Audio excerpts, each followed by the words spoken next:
ఒక మనిషి ఆత్మ మరో వ్యక్తి శరీరంలోకి వెళ్లి తన లక్ష్యాన్ని నెరవేర్చుకునే ఫ్యాంటసీ సినిమాలు ఇండియాలో వందల సంఖ్యలో వచ్చాయి. నిజ జీవితంలో సాధ్యం కాని విషయాలను ఇలా తెర మీద చూపిస్తే ప్రేక్షకులకు గమ్మత్తుగా అనిపిస్తుంది. అందుకే ఫ్యాంటసీ సినిమాల సక్సెస్ రేట్ బాగుంటుంది. అయితే ఫ్యాంటసీ కథ అనగానే లాజిక్ గురించి ఎక్కువగా పట్టించుకోకూడదు అనేది వాస్తవమే అయినా ఈ విషయాన్ని మరీ తేలిగ్గా తీసుకుని కథను పాత్రల్ని ఎలా పడితే అలా నడిపిస్తే మొత్తం వ్యవహారం సిల్లీగా మారుతుంది. బడ్డీ సినిమా అంతటా అలాంటి సిల్లీనెస్ కనిపిస్తుంది. ఒక వ్యక్తి చనిపోయాక ఆత్మ మరొకరిలోకి వెళ్లడం అంటే మనకు అలవాటే, కానీ ఓ వ్యక్తి కోమాలోకి వెళ్ళగానే ఆత్మ బయటికి వచ్చి మరో వ్యక్తిలోకి చేరడం లాజిక్ గా అనిపించదు. ఎందుకంటే ప్రేమంతా చిత్రంలోని ఇలాంటి పాయింటే చూపిస్తే ప్రేక్షకులకు రుచించలేదు. మళ్ళీ బడ్డీలో అదే ట్రై చేశారు కానీ ఒక ఆత్మ టెడ్డీ బేర్ లోకి వచ్చి ఆ బొమ్మ మామూలు మనిషిలాగే తిరిగేస్తుంటే మాట్లాడేస్తుంటే హీరో సహా చుట్టూ ఉన్న వాళ్ళెవరూ పెద్దగా ఆశ్చర్యపడకపోవడం, అందరూ దాంతో నార్మల్ గా వ్యవహరించడమే విడ్డూరంగా అనిపిస్తుంది. దీనివల్ల క్యూరియాసిటీ పెంచాల్సిన సీన్లన్నీ కూడా తేలిపోయాయి. ఇక హీరోకు ఈ బొమ్మకు మధ్య ఎమోషనల్ కనెక్ట్ ఏర్పరచడంలోనూ దర్శకుడు పూర్తిగా విఫలమయ్యాడు. దానివల్ల బడ్డీ ఏ దశలోనూ ప్రేక్షకులకు ఎంగేజ్ చేయలేకపోయింది. సినిమా బొమ్మ మామూలుగా డాక్టర్స్ చెప్తాడు, వేరే ఇంకొక విలన్ ఉంటాడు. ఆ విలన్ కొడుకు ఆర్ట్ పోద్ది. ఆ హీరోయిన్ ఆర్ట్ తీసి ఆమెకి ఏడకైనా ఆడు తీసి వెళ్ళిపోయాడు. ఆంకార్ మన వైజాగ్ నుంచి జడ్డి ఆ ఆత్మ అనమాట. ఆ జడ్డీలోకి వస్తుంది. అక్కడ ఇది ఉంటుండగా అనమాట. దాని స్టోరీ అలాగే పర్వాలేదు ఏమి ఇది అనిపించదు. అంటే చూడొచ్చు, బాగుంది. ఫ్యామిలీ బాగా సినిమా ఫ్యామిలీగా ఉంది. చాలా పర్లేదు. సినిమా చాలా బాగుంది. అంటే సెకండ్ కొంచెం పర్లేదు. టెడ్డీ బేర్ లోకి మనిషి ఆత్మ వెళ్లడం, అది రకరకాల విన్యాసాలు చేయడం అన్నది గమ్మత్తుగా అనిపించే విషయం. బడ్డీలో కనీస స్థాయిలో కూడా ప్రేక్షకులు ఎమోషనల్ కనెక్ట్ ఏర్పడదు.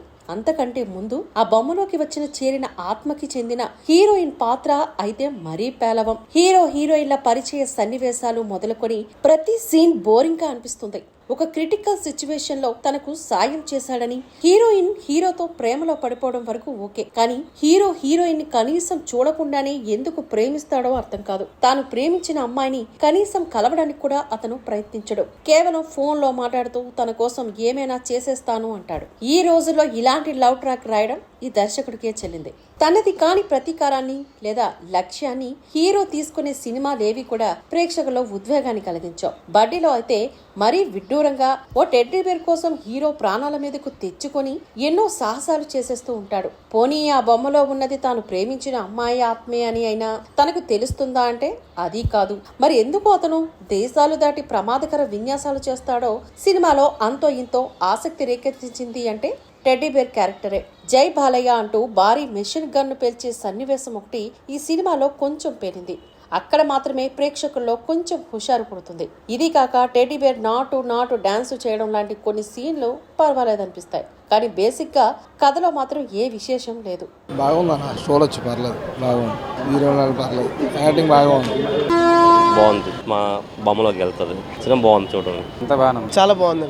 ప్రమాదకర ప్రయోగాలు చేసే మెడికల్ మాఫియా చుట్టూ బోలెడన్ని కథలు చూసాం. అయితే ఇలాంటివి హీరోయిన్లతో పాటు విలన్ పాత్రలోనూ విశేషం కనిపించకపోవడంతో ఏదో సినిమా నడుస్తుంటూ ఉంటే తప్ప తర్వాత ఏం జరుగుతుందనే ఆసక్తి మాత్రం ఏ దశలోనూ ప్రేక్షకుల్లో కలగదు. దీంతో పోలిస్తే టెడ్డీ పేరుతో వచ్చిన తమిళ ఒరిజినల్ చాలా బెటర్ గా అనిపిస్తుంది. రీమేక్ లా దీన్ని తీర్చిదిద్దిన తమిళ దర్శకుడు శ్యామ్ ఆంటోన్ మన ప్రేక్షకులను ఎంటర్టైన్ చేయలేకపోయాడు. తన చివరి చిత్రం ఊర్వశివో రాక్షసివోలో మంచి హుషారైన పాత్రలో అల్లు శిరీష్ ఆకట్టుకున్నాడు. కానీ బడ్డీలో అతను ప్రత్యేకంగా చేయడానికి ఏమీ లేకపోయింది. చాలా వరకు ముఖాభావంగా కనిపించే పాత్రలో శిరీష్ డల్ గా కనిపించాడు. పెద్దగా హావభావాలు పలికించలేకపోయాడు. ఓవరాల్ గా తన పాత్ర కూడా అంతే ఎగ్జైట్మెంట్ కలిగించేలా కూడా లేదు. హీరోయిన్ గాయత్రి భారద్వాజ్ కు కథలో కీలక పాత్రే దక్కినా ఆమె తనదైన ముద్ర వేసుకోలేకపోయింది. తన లుక్స్ ఒక్కోసారి ఒక్కో రకంగా ఉన్నాయి. తొలి అరగంట తర్వాత కథ ప్రకారం ఆమె పాత్ర సైడ్ అయిపోయింది. హీరోయిన్ కంటే ఇంకో సైడ్ క్యారెక్టర్ చేసిన అమ్మాయి ఆకర్షణీయంగా కనిపించింది. తమిళంలో మంచి పేరున్న హిప్ హాప్ తమిళ తెలుగులో ఇప్పటిదాకా తనదైన ముద్ర వేయలేకపోయాడు. బడ్డీ కూడా తన ప్రత్యేకతను చాటలేకపోయింది. పాటలు ఒకటి రిజిస్టర్ కావు, 2 పాటలైతే మరీ విసిగిస్తాయి. నేపథ్య సంగీతం ఓ మోస్తారుగా అనిపిస్తుంది. కృష్ణన్ వసంత ఛాయాగ్రహణం చాలా డల్ గా అనిపిస్తుంది. తెరంతా మసకబారినట్లుగా విజువల్స్ సాగాయి. ప్రొడక్షన్ వాల్యూస్ సాధారణంగానే అనిపించాయి. తమిళంలో నిర్మాతగా మంచి పేరుండి పెద్ద పెద్ద సినిమాలు తీసే జ్ఞానవేల్ రాజా ఈ సినిమా విషయంలో రాజీ పడినట్లున్నాడు. రైటర్ కమ్ డైరెక్టర్ సామ్ అంటర్ నిరాశపరిచాడు. హాలీవుడ్ లో కాలీవుడ్ లో తీసిన కథను తెలుగు నేటివిటికి తగ్గట్టు అడాప్ట్ చేసే ప్రయత్నం ఏదో చేశాడు, కానీ పెద్దగా ప్రయోజనం లేకపోయింది.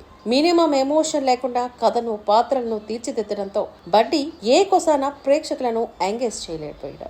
రైటింగ్ దగ్గరే సినిమా తేలిపోయింది. టేకింగ్ కూడా గొప్పగా లేకపోవడంతో సినిమా సాధారణంగా తయారైంది.